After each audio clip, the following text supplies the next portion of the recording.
Sir, आज हम आपसे समझना चाहेंगे, आपकी एक खास नज़र रहती है हर चीज़ के ऊपर, खास तौर पे पाकिस्तान में जो कुछ हो रहा है। कभी पहले देखा सर आपने इस तरह से 2 चीज़ें, एक तो कभी इकोनॉमी की ये हालत हुई पाकिस्तान की जो इस वक़्त है, और आप क्या समझते हैं कि कौन इसका ज़िम्मेदार है? देखिए आरजू जी, मैं बहुत क्लोजली पाकिस्तान को स्टडी करता हूँ और उसके बहुत से रीजन है। अभी हिस्टोरियन होने के नाते उसकी बनने की क्या वजह थी, क्या हुआ, आज क्या हो रहा है। और मैं ये समझता हूँ कि आज जो पाकिस्तान में हो रहा है, एक तो बहुत अनफॉर्चुनेट है, लेकिन वो एक लॉजिकल आउटकम है कि जिस तरीके से पाकिस्तान की पॉलिटी 47 के बाद में चली है और जो फोर्सेस एक्टिव हुए हैं, तो ये एक स्टेज में आके एक लॉजिकल आउटकम है। मैं आपको एक बड़ी छोटी सी कोट देना चाहता हूं।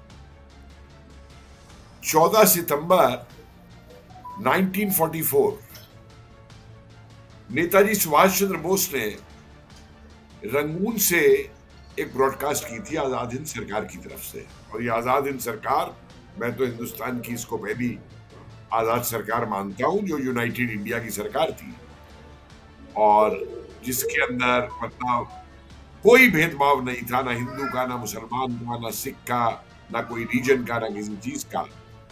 मैं समझता हूँ उसमें तो उसके तो मुस्लिम जर्नल्स भी जो बाद में पाकिस्तान आर्मी के अंदर जाके जर्नल्स बने, बहुत सारे इरशाद खान थे, कियानी थे, हबीबुर रहमान, बहुत लोग थे, बहुत बड़े।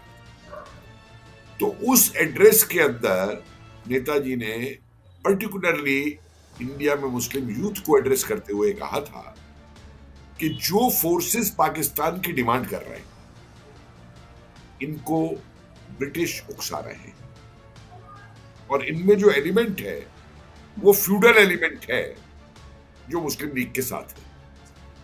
और आप युवा लोग मुझे ये बताइए मुस्लिम्स, कि आप अपनी ही मदरलैंड को बांट करके, उन्होंने नहीं ये कहा कि ये हिंदू की मदरलैंड है या मुस्लिम की मदरलैंड, उन्होंने कहा आप हिंदुस्तान को अपनी मदरलैंड को बांट करके आपका क्या फ्यूचर होगा। खैर, ये तो पुरानी बातें हो गई, उस पर जाने का कोई सेंस नहीं उठता, क्योंकि history can't be taken back what is happened.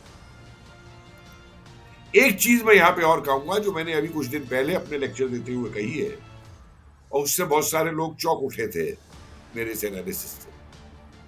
मैंने एक सवाल पूछा कि अगर पाकिस्तान की डिमांड नहीं होती तो क्या अंग्रेज जिस इंडिया की ज्योग्राफिकल एस्पेक्ट पे वो रूल कर रहे थे, क्या वो उसको वैसा का वैसा छोड़ करके दे जाते हिंदुस्तान? तो लोग चौंके कि मैं क्या कह रहा हूं। मैंने कहा 45 के बाद का, सेकेंड वर्ल्ड वॉर के बाद की हिस्ट्री उठा के देखिए कि हर जगह दुनिया में इन्होंने अपने इंटरेस्ट को बचाने के लिए डिवीजन किया। साउथ कोरिया, नॉर्थ कोरिया, आज आपके सामने प्रॉब्लम मौजूद है। साउथ वियतनाम, नॉर्थ वियतनाम, पूरी प्रॉब्लम मौजूद थी। लेबनान, सीरिया, क्या नहीं किया वहां पे। इजराइल, पैलेस्टीन आपके सामने मौजूद है, प्रॉब्लम आज भी मौजूद है जिंदा होकर के। वही इंडिया पाकिस्तान की। और वो तो देखिए अपनी तरफ से लोग गलत समझते हैं कि इंडिया और पाकिस्तान बना के गए, केवल दो कंट्रीज, दो डोमिनियन उस समय बना के गए।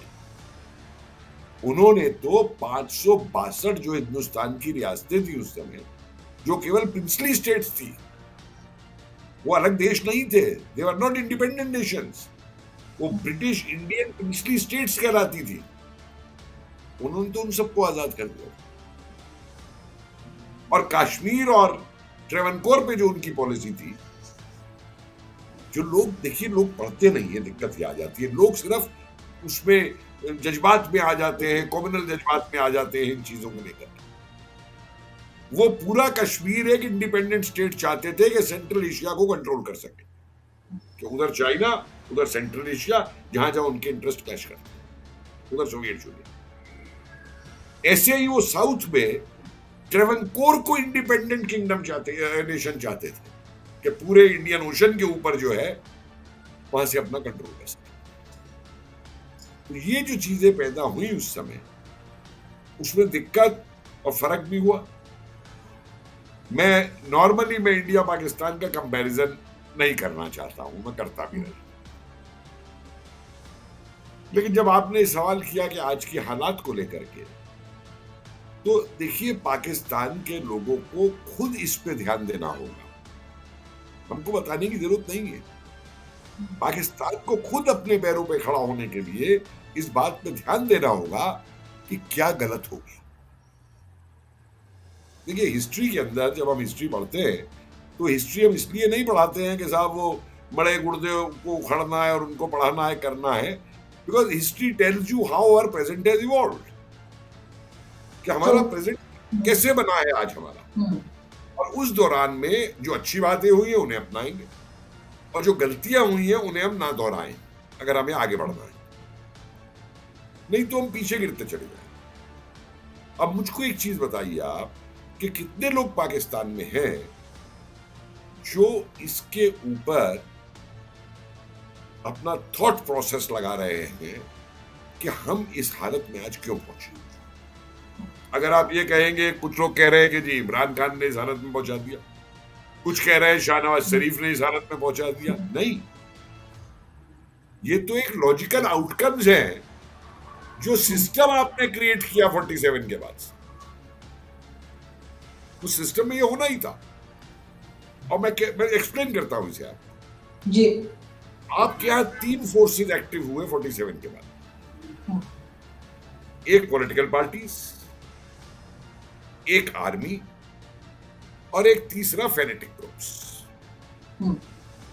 और इन तीनों में लगातार आपके यहां पावर के लिए क्लैश चला। आज भी यही हो रहा है, बिल्कुल। तहरीके तालिबान खड़ी है, उधर आर्मी खड़ी है, इधर पॉलिटिकल पार्टीज खड़ी।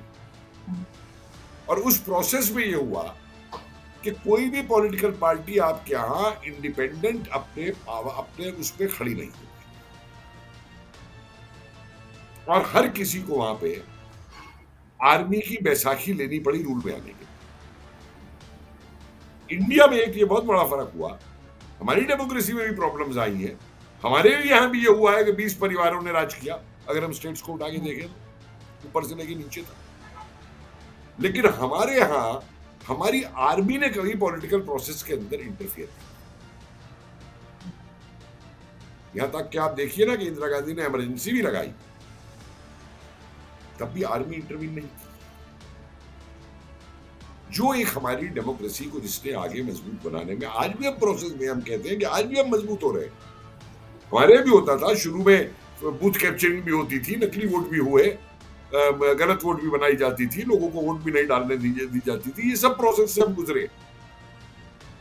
लेकिन हम इन प्रोसेस से लड़ते चले गए और एक सुधार करते चले गए कि इलेक्टोरल रिफॉर्म्स में सुधार हुआ, वोटिंग, लोग बूथ कैप्चर कर लेते थे, बैलेट बॉक्स उठा लेते थे, इलेक्ट्रॉनिक वोटिंग मशीन्स आ गई और तरीके आ गए उसके अंदर लेकर के, और एक अवेकनिंग हुई। और एक बहुत बड़ी अवेकनिंग ये हुई कि जब पॉलिटिकल पार्टीज भी 3, 4, 5 हो गई, तो एक पॉलिटिकल पार्टी का इलेक्शन में डोमिनेंस खत्म हो गया। जो करते थे ना कि एक ने कब्जा कर लिया और जीत लिया, वो चीज हो गई। एक बार हमारे सेशन साहब है, बड़े फेमस हमारे इलेक्शन कमिश्नर रहे थे, उन्होंने बड़े रिफॉर्म किए थे इलेक्शन के टाइम पे, तो लोग सब कहते थे कि भाई ये सेशन का कमाल है। तो हमसे एक बार मुलाकात हुई उनकी, एक शाम को एक जगह पे किसी के घर पे, तो मैंने उनसे एक बात कही, मैं कहा सेशन साहब आपने तो रिफॉर्म किया, बड़ी अच्छी बात है, लेकिन जो आज हमारे यहाँ सबसे बड़ा इलेक्ट्रिकल फायदा हुआ है, उसके सबसे बड़ा कारण जो है हमारे यहाँ पंचायत राज एक्ट है। ये गांव के जो पंचायत राज एक्ट आया, तो उसमें एक तो ये हुआ कि रिजर्वेशन विमेन को दिया गया, कि गांव में विमेन जो हैं वो पंचायत की हेड होगी। मेरे ख्याल 45 या 50% रिजर्वेशन उसमें विमेन का है, पंचायत के हेड होने का, प्रधान बनने का। दूसरा उसमें क्या हुआ कि वो पार्टी पॉलिटिक्स के बियॉन्ड चला गया, कि गांव में अगर एक ग्रुप था, एक हारा हुआ प्रधान था, 4 प्रधानी के उम्मीदवार थे, एक जीता हुआ प्रधान था, तो 6 ग्रुप्स में गांव बंट गया। तो 6 के 6 ग्रुप्स अब इस बात को वो करते थे कि कोई गलत वोटिंग ना हो जाए, कोई बेईमानी ना हो जाए, कोई वो ना हो जाए। और इस डेमोक्रेटिक प्रोसेस ने भी हमें बड़ी मदद की अपनी डेमोक्रेसी को स्ट्रेंथन करने।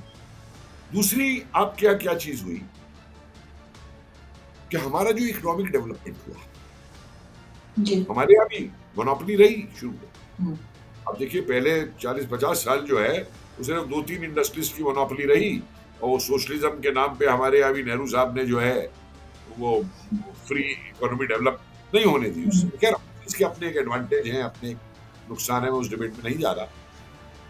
लेकिन उसके बावजूद भी हमारे यहाँ ये नहीं हुआ कि हमारे जो इकोनॉमिक रिसोर्सेस थे, हमारी जो इंडस्ट्री थी, उसकी ओनरशिप आर्मी में चली गई या आर्मी बिजनेसमैन बन गई। हुँ। हमारे यहाँ वो चीज नहीं। तो उससे हमारा जो इकोनॉमिक डेवलपमेंट है, जिसे आज हम तो बहुत ही अच्छा फ्रूट्स हम देख रहे हैं उसकी, कोविड के बाद में भी जो हमारी रिकवरी हुई है। मुझे याद है टीवी 9 पे जब मेरी पहले दिन कोविड पे डिबेट हुई थी, तो निशांत थे वहां पे, निशांत कह रहे थे, तो मैंने निशांत जी से एक बात कही थी, मैंने निशांत जी, मैं एक बात आप मुझसे लिख के रख लीजिए कि दुनिया में कोविड से सबसे पहले हम रिकवर करके आएंगे इंडस्ट्रियल इकोनॉमी। तो बोले कपिल आप इतने कॉन्फिडेंस से इस बात को कैसे कह रहे हैं? मैं कहा मैं इस बात को कहने के 2 रीजन हैं कि हमारा आदमी जो है मेहनत करनी है, और एक टाइम रोटी भी खा लेगा, लेकिन मेहनत करेगा, घबराएगा नहीं। वही आदमी आपके यहाँ भी मौजूद है। आपके यहाँ के आदमी में मेहनत की कमी नहीं है, हमारे में क्या फर्क है हमारे यहाँ कल्चरल, लेकिन फर्क हो जाता है लीडरशिप का, जी। कि लीडरशिप आपको किस डायरेक्शन में ले जा रही है, और वो एक बहुत बड़ा समूह बनता है।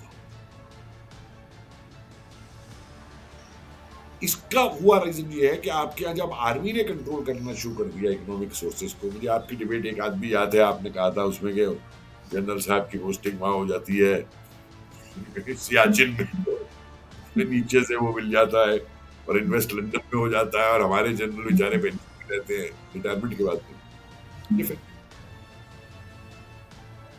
कि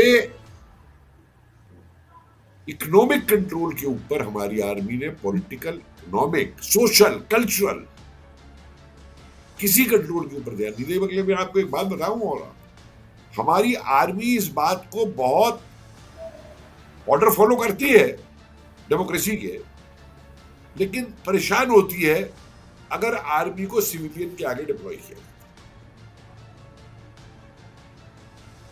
वो नहीं चाहती कि हम किसी भी तरीके से जो इंटरनल पॉलिटिक्स है, जो इंटरनल अफेयर्स हैं, हम उसके अंदर तक। और ये एक हमारी आर्मी की बहुत बड़ी खूबी है, जो आर्मी को काफी आगे ले जाती है। इकोनॉमिक डेवलपमेंट में हमारे यहां जहां कुछ फैमिलीज ने नॉमिनेट किया, लेकिन एक लोकल एंटरप्रेन्योरशिप का जो एस्पेक्ट है, आप ये देखिए ना, हमारे यहाँ ये बड़े बड़े जितने इंडस्ट्रियलिस्ट हैं, चाहे वो अंबानी हो, चाहे अदानी हो, चाहे वो निरमा वाला हो, चाहे कोई और हो, या अभी मैं उस दिन देख रहा था वो हमारे यहाँ एमडीएच एक मसालियां दी हट्टी, माचियां दी हट्टी, बेचारे रावलपिंडी से, लाहौर से आए थे 47 में, और सड़क पे आके नमक और मिर्च बेचा करते थे। और आज इंडिया ही नहीं, पूरे वर्ल्ड में उन्होंने, एमडीएच मसालों ने पूरे वर्ल्ड को कंट्रोल किया। सर मुझे भी बड़ा पसंद है वो, उसकी स्पेशली वो देगी मिर्च जो होती है ना, मैं ढूंढती रहती, मिली नहीं, दुबई में भी गई, मुझे नहीं मिली जी, समझा। और इसी तरीके के एक नहीं कई एग्जांपल्स हैं। आप अमूल बटर को लीजिए, अमूल ब्रांड को लीजिए, एक कोऑपरेटिव गुजरात में शुरू होती है, जहां 100 औरतें और 100 किसान मिलकर के एक कोऑपरेटिव बनाते हैं, जो गाय और भैंस पालते हैं, और उस दूध से उसे शुरू करते हैं।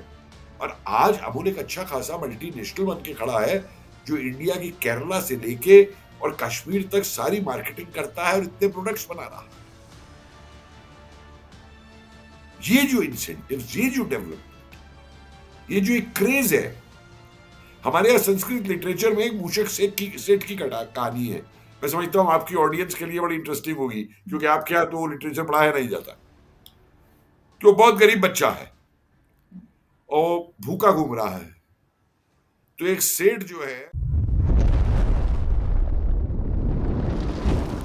एकलव्य न्यूज इंडिया, अंतर्राष्ट्रीय खबरों का मंच।